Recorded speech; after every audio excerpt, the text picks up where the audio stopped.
അവൻ ആരാന്നൊക്കെ ചോദിച്ചു. അപ്പോൾ എൻ്റെ അനിയനാണ്. അപ്പോൾ എന്താ തോല് വെച്ച് പറഞ്ഞു, അമ്പലത്തിൽ ശാന്തി എന്നൊക്കെ പറഞ്ഞു. അപ്പോൾ അവൻ കള്ള് കുടിച്ചിട്ടുണ്ട്, അവന് കഞ്ചാവ് മറ്റു യൂസ് ചെയ്യുന്നുണ്ടോ, അങ്ങനത്തെ കാര്യങ്ങളൊക്കെ ചോദിച്ചത്. കോടതിക്ക് ചോദിച്ചു എന്തെങ്കിലും പ്രശ്നം, ചെവിക്ക് വേദന, ചെവി വേദനിക്കുന്നുണ്ട്, തലയ്ക്ക് വേദനിക്കുന്നുണ്ടെന്ന് പറഞ്ഞു. പക്ഷെ ഇത്രയും ക്രൂരമായിട്ടുള്ള മർദ്ദനം നമ്മൾ അറിയണ്ടായിരുന്നില്ല. എന്തെങ്കിലും തെറ്റ് ചെയ്തിട്ടാണെങ്കിൽ നമുക്ക് കുഴപ്പമില്ല, ഇന്ന കാര്യം ചെയ്തിട്ടാന്ന് നമുക്ക് വിചാരിക്കാം. പക്ഷെ ഇതൊന്നും ഇല്ലാണ്ട്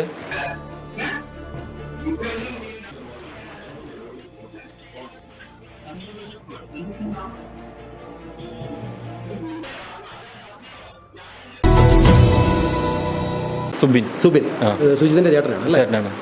എന്ത് തോന്നുന്നു ഇപ്പോൾ ശരിക്കും പറഞ്ഞാൽ സുജിത്തിനെ കുറിച്ച് ഒരു അഭിമാനം തോന്നുന്നില്ലേ? സത്യമായിട്ട് അഭിമാനം തോന്നുന്നുണ്ട്. പുള്ളിയുടെ ചേട്ടനായിട്ട് വന്നില്ലെന്ന് തോന്നുന്നുണ്ട്. പിന്നെ അവൻ ചെയ്ത കാര്യങ്ങൾ നാട്ടിലെ എന്ത് വിഷയങ്ങളെയും എപ്പോഴും പോടിച്ച പയ്യനാണ്. പിന്നെ ഇപ്പോൾ ഇതിലുണ്ടായി ഈ പ്രശ്നം ഉണ്ടായി നമ്മൾ നന്നായി ഖേദിക്കുന്നുണ്ട്. പോലീസുകാരുടെ ഭാഗത്ത് നിന്ന് ഇത് സംഭവം ഉണ്ടായിട്ടുള്ളത്. എന്നെ വിളിച്ചു, പിന്നെ ഞാൻ അത് അറിഞ്ഞ ഞങ്ങൾ പോയിണ്ടായിരുന്നു. പോയുമ്പോൾ നോഹ്മാൻ വണ്ടി ജീപ്പ് കയറിയിട്ട് അവർ പുറത്തേക്ക് ഇറക്കിയായിരുന്നു പിന്നെ. അപ്പോൾ ഞാൻ ചോദിച്ചു എന്ത് പ്രശ്നം, എന്തൊക്കെ കാര്യങ്ങൾ ഞാൻ അറിയണ്ടായിരുന്നില്ല. അപ്പോൾ ചെന്ന് ചോദിച്ചപ്പോൾ അവൻ മദ്യപിക്കുകയോ, അവൻ ആരാന്നൊക്കെ ചോദിച്ചു. അപ്പോൾ എൻ്റെ അനിയനാണ്. അപ്പോൾ എന്താ തോല് വെച്ച് പറഞ്ഞു, അമ്പലത്തിൽ ശാന്തി എന്നൊക്കെ പറഞ്ഞു. അപ്പോൾ അവൻ കള്ള് കുടിച്ചിട്ടുണ്ട്, അവന് കഞ്ചാവ് മറ്റു യൂസ് ചെയ്യുന്നുണ്ടോ, അങ്ങനത്തെ കാര്യങ്ങളൊക്കെ ചോദിച്ചത്. ഞാൻ പറഞ്ഞു അങ്ങനെ കഴിക്കാറില്ല, വേറെ പ്രശ്നങ്ങളും കാര്യങ്ങളൊന്നും ഇല്ലാത്തതാണ് എന്നൊക്കെ പറഞ്ഞു. ഇപ്പോൾ ഞാൻ അവർ നേരെ എൻ്റെ കൈ പിടിച്ച് പ്രശ്നം ഉണ്ടാക്കി എന്നൊക്കെ പറഞ്ഞിട്ട് അവർ നേരെ ഹോസ്പിറ്റലിലേക്ക് പോകാൻ ഉണ്ടായത്.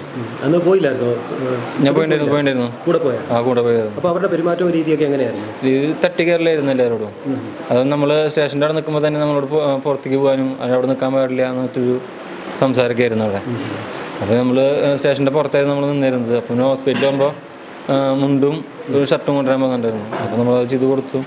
പിന്നെ അവർ പറഞ്ഞു നമ്മൾ എന്തെങ്കിലും കാര്യങ്ങൾ എല്ലാവർക്കും വിളിക്കുമ്പോൾ നോക്കുമ്പോൾ ഒരു വിട്ടുവീഴ്ചയില്ലാത്ത തരത്തിലുള്ള പെരുമാറ്റമായിരുന്നു പറയുന്നത്. അങ്ങനെ സുബിനോട് എന്തെങ്കിലും ചൂടാകുമല്ലോ ചെയ്തോ? ഇല്ല, എന്നോട് അങ്ങനെ ചൂടാകും കാര്യങ്ങളും ചെയ്തിട്ടില്ല. പക്ഷേ ഞാൻ ഒരു കാര്യം ചെല്ലുമ്പോൾ എന്നോട് അങ്ങനെ കയറണ്ട, സ്റ്റേഷൻ്റെ അടുക്ക് വരരുത്, പുറത്ത് പോയി നിൽക്കണമെന്നിട്ട്. അപ്പോൾ രാത്രിയായിരുന്നു, അതായത് പുറത്ത് നിൽക്കുകയായിരുന്നു. കോടതിക്ക് ചോദിച്ചു എന്തെങ്കിലും പ്രശ്നം, ചെവിക്ക് വേദന, ചെവി വേദനിക്കുന്നുണ്ട്, തലയ്ക്ക് വേദനിക്കുന്നുണ്ടെന്ന് പറഞ്ഞു. പക്ഷെ ഇത്രയും ക്രൂരമായിട്ടുള്ള മർദ്ദനം നമ്മൾ അറിയണ്ടായിരുന്നില്ല. ചേട്ടൻ എന്നുള്ള ഈ സുബിനോട് ഇങ്ങനെയുള്ള മർദ്ദനത്തെ പറ്റി ഒന്നും പറഞ്ഞില്ലായിരുന്നു? ഇല്ല, ഒന്നും പറഞ്ഞിട്ടുണ്ടായിരുന്നില്ല. പക്ഷേ നമ്മൾ ചോദിക്കുമ്പോൾ മറ്റും പറയുമ്പോൾ കുഴപ്പമില്ല. പക്ഷേ ഇത്രയും ക്രൂരമായിട്ട് നമുക്ക് കേൾക്കുമ്പോൾ വിഷമമുണ്ടാന്ന് വെച്ചിട്ടാവാം അങ്ങനെ ഒരു ഇതുണ്ടായിരുന്നില്ല. ചെവിക്ക് ഇതുണ്ടായിരുന്നു. ഞങ്ങൾ ഹോസ്പിറ്റലിൽ പോകുമ്പോൾ കാര്യങ്ങളൊക്കെ പറയുമ്പോൾ ചെവിക്ക് വേദന ഉണ്ടായിരുന്നു. പിന്നെ കുഴപ്പമില്ല, തല്ലി മർദ്ദിച്ചെന്ന് പറഞ്ഞു. പക്ഷെ ഇത്രയും ക്രൂരമാണെന്ന് നമ്മൾ വിചാരിച്ചില്ല. ഇപ്പോൾ ഈ CCTV ദൃശ്യം കണ്ടപ്പോഴാണ് എത്രമാത്രം ക്രൂരമാണെന്നുള്ളത് മനസ്സിലാക്കിയത്. ഞാൻ പറഞ്ഞത് എന്നാലും അവൻ പുറത്ത് പറഞ്ഞിട്ടുണ്ടായിരുന്നില്ല, മർദ്ദിച്ചു കാര്യങ്ങളെന്ന് പറഞ്ഞു നമ്മൾ ഇത്രത്തോളം ഇതാവെന്ന് വിചാരിച്ചിട്ടുണ്ടായിരുന്നില്ല. നിങ്ങൾ അമ്മയായിട്ട് ഒന്നും ഡിസ്കസ് ചെയ്തില്ല ഈ വിഷയം ഇവിടെ വന്നിട്ട്? ഡിസ്കസ് ചെയ്തു, പക്ഷേ ഡിസ്കസ് ചെയ്യുന്ന മോനും തുറന്ന് പറഞ്ഞിട്ടുണ്ടായിരുന്നില്ല. ഇപ്പം നമുക്കായാലും ഇതിപ്പോൾ ആർക്കായാലും വിഷമமான കാര്യമല്ലേ. ഇതിപ്പോൾ നമ്മുടെ കുടുംബത്തായപ്പോൾ നമുക്ക് നല്ല വിഷമമല്ലേ. കണ്ടപ്പോൾ തന്നെ നമുക്ക് സഹിക്കാൻ പറ്റുന്നില്ല. അപ്പോൾ അപ്പോഴത്തെ ഒരു വിഷമം വരണ്ടാന്ന് വെച്ചിട്ട് ഞങ്ങൾ അധികം ഒന്നും പറഞ്ഞില്ല. ഈ നിയമ പോരാട്ടമൊക്കെ നടത്തുന്നതൊക്കെ അറിയുന്നുണ്ടായിരുന്നോ? തീർച്ചയായിട്ടും അറിയണ്ടായിരുന്നു. വർഗീസേട്ടനായാലും നിതീഷിനായാലും നമുക്ക് ആദ്യം തന്നെ അറിയാം. പിന്നെ അവർ ഫുൾ ടൈം അവർ ഇതിനു വേണ്ടി നടക്കുന്ന കാര്യങ്ങളൊക്കെ നമുക്ക് അറിയണതാണ്. ഇത്ര അധികം ഇങ്ങനെ ക്രൂരമായി മർദ്ദിച്ചെന്ന് നമ്മൾ ഈ CCTV ദൃശ്യങ്ങൾ കണ്ടപ്പോൾ നമുക്ക് മനസ്സിലായത്. ശരിക്കും പറഞ്ഞാൽ അമ്മ ഒത്തിരി രണ്ടുപേരെ കഷ്ടപ്പെട്ട് വളർത്തിയതാണ്. പക്ഷേ ഇങ്ങനെ ഒരു ശരിക്കും പറഞ്ഞാൽ ഒരു ക്രിമിനലൊന്നും അല്ലല്ലോ ഇത്ര ഉപദ്രവിക്കുക. അതെ, എന്തെങ്കിലും തെറ്റ് ചെയ്തിട്ടാണെങ്കിൽ നമുക്ക് കുഴപ്പമില്ല, ഇന്ന കാര്യം ചെയ്തിട്ടാന്ന് നമുക്ക് വിചാരിക്കാം. പക്ഷെ ഇതൊന്നും ഇല്ലാണ്ട് എന്തെങ്കിലും ചെയ്തിട്ടാണെങ്കിൽ ഇനി അവർ ആരും തല്ലി അങ്ങനെയൊക്കെ ആണെങ്കിൽ കുഴപ്പമില്ല, ഇതാക്കാം. തെറ്റ് ചെയ്യാണ്ട് ഇങ്ങനെ ക്രൂരമായി വർദ്ധിക്കാന്ന് പറയുമ്പോൾ ശരിയല്ലല്ലോ.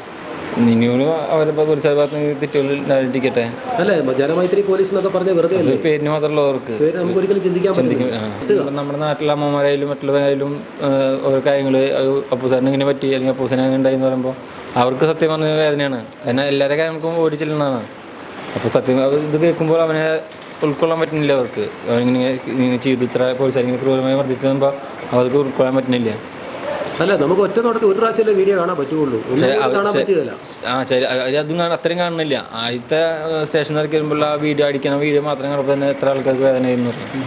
അതൊരു സാധാരണ ഒരു മുതിർന്നൊരു ആളാണെങ്കിലും ശരിയാ, ഇത് ഒരിക്കലും ചെയ്യാൻ പാടാത്ത കാര്യം. നമ്മൾ തെറ്റ് ചെയ്യാത്ത ഒരാളെ ഇങ്ങനെ ചെയ്തിരിക്കുന്നത് മോശമല്ലേ. ഇപ്പം ഞാൻ അറിഞ്ഞായിരുന്നു ബ്ലഡൊക്കെ ആവശ്യം വരുമ്പോൾ ഇവിടെ ഓടിപ്പോകും അല്ലേ? ഏത് നേരത്തായാലും പോകും. ഇനിയിപ്പോൾ ഏത് ഹോസ്പിറ്റലായാലും ചെന്നിട്ട് കാര്യങ്ങൾ അവനെ കൊടുക്കാൻ പറ്റുന്നതാണെങ്കിൽ അവൻ അതെന്തായാലും ചെയ്തിരിക്കും. അത്രയും ഒരു നല്ലൊരു മനുഷ്യനാണ്. ഇവിടെ എല്ലാവർക്കും തന്നെ നല്ല അഭിപ്രായം. കൂടുതൽ വാർത്തകളും വിശേഷങ്ങളും നിങ്ങൾക്ക് ലഭിക്കാൻ കേരളീയം ന്യൂസ് സബ്സ്ക്രൈബ് ചെയ്യുക. കൂടെ ബെൽ ബട്ടണും അമർത്തുക.